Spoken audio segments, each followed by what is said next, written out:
no seal toodud tsitaadis ma olen seda siis püüdnud sõnadesse panna ja ega ma niimoodi ka väga palju paremini ei oska või noh, ütleme niimoodi, et seda ma olengi läbi terve loomingu püüdnud sõnadesse kuidagi viisi panna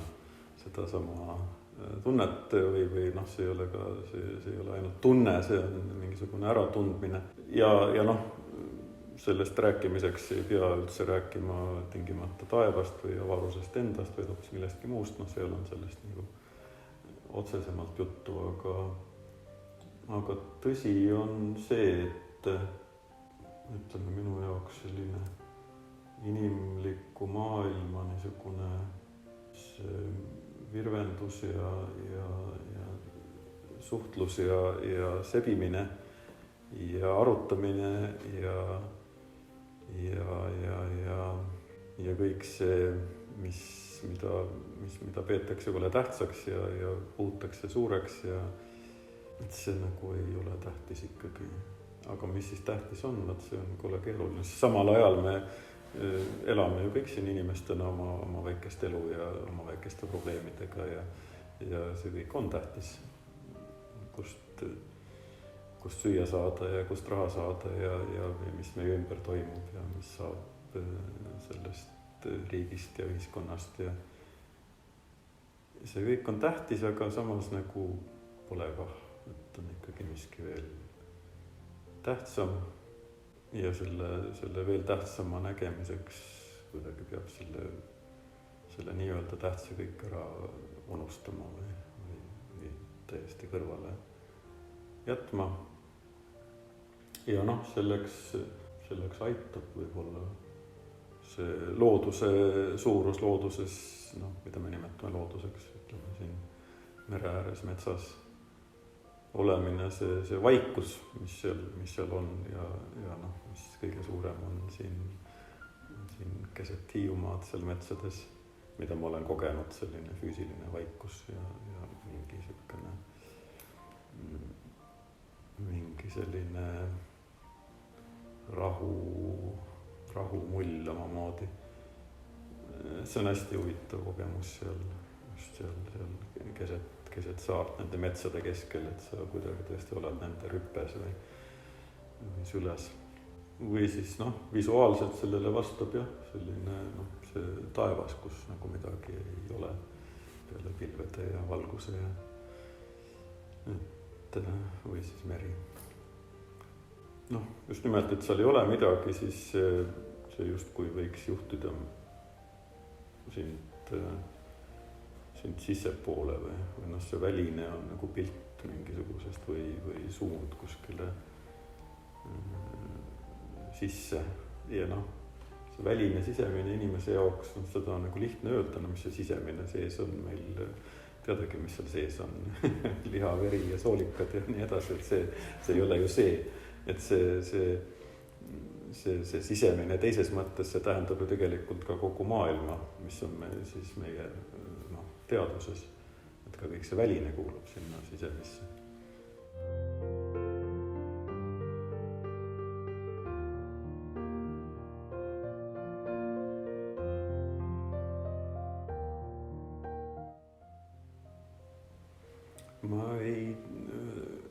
Ma ei tea, kas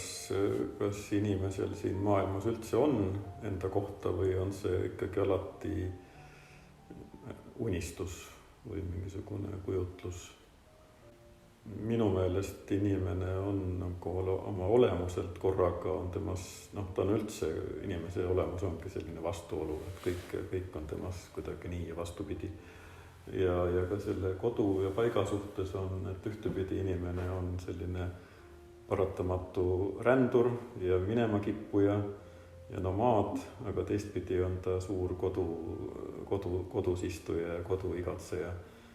Ja noh, see kodu igatsuse teema üldse tulebki alles siis ju üles, kui sa kodust ära lähed ja rändad. Kui ei rända, siis sa ei saagi teada, mis see kodu üldse on. Ja jällegi, kui sul üldse kodu ei ole ja ainult rändad, siis sa ei tea, mis see rändamine õieti on, siis et seda on kuidagi võimatu öelda, nagu üldse on võimatu öelda midagi lõplikku oma elu kohta, kui see elu alles kestab. Ja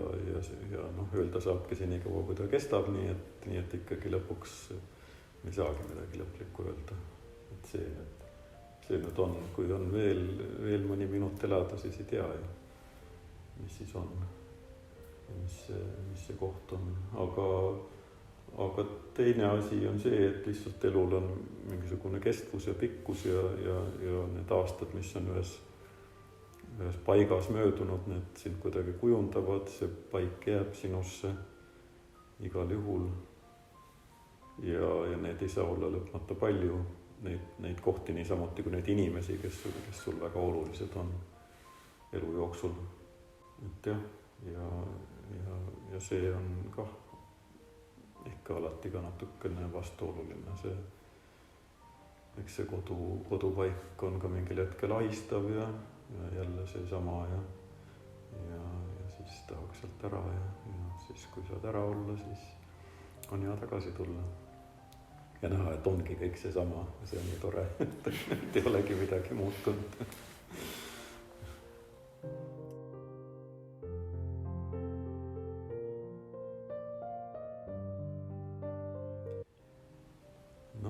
See õnn on ikkagi üks kõhuloss või selline liblikas, keda me taga ajame, et ei teda kätte ei saa ja ei tea, kust ta tuleb, aga ütleme, et see vana tuttav Tammsaare poissi liblikas on täpselt see, et kui sa ta kinni püüad, siis sa samal hetkel seda ka tapad või kui lased käest lahti, siis ta on jälle läinud ja jälle taga, et seal sellist, teda ei saa fikseerida, et see õnn on ikkagi mingisuguses elamises, liikumises, äraandmises, mis teeb sind ka ja loobumises, mis teeb sind ka õnnetuks igal juhul ükskord mingil viisil. Aga mingit muud õnne polegi, seda õnne, et sa nüüd saad selle õnne kätte ja siis elad seal nagu ühes majas ja elu lõpuni. See ei ole võimalik.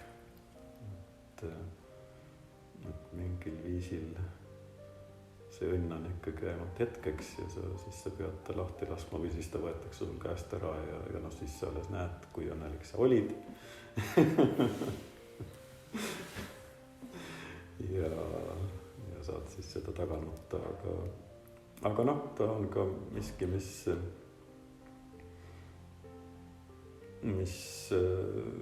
kuna ta ongi nii selline liikuv ja lendlev, siis ta võib sulle iga hetk jälle uuesti ette sattuda ja vastu tulla ja üldiselt kui on mingisugune õnnevalem, siis pigem on selle õnne unustamine või sa teed mingit asja või ütleme, pühendud hoopis kellelegi teisele ja või aitad kedagi või näed vaeva nagu see vana Mäe Andres ütles, et tee tööd ja näe vaeva. Ja selles on ka oma tõde muidugi. Kuigi nende Vargamäe noorte arvates ei olnud, aga midagi selles on, et see õnn ei ole ka tingimata kerge või teinekord on ka raske kanda. Et ma ei tea, kas seda peabki taga ajama, võib-olla las ta lihtsalt olla, tuleb ja läheb.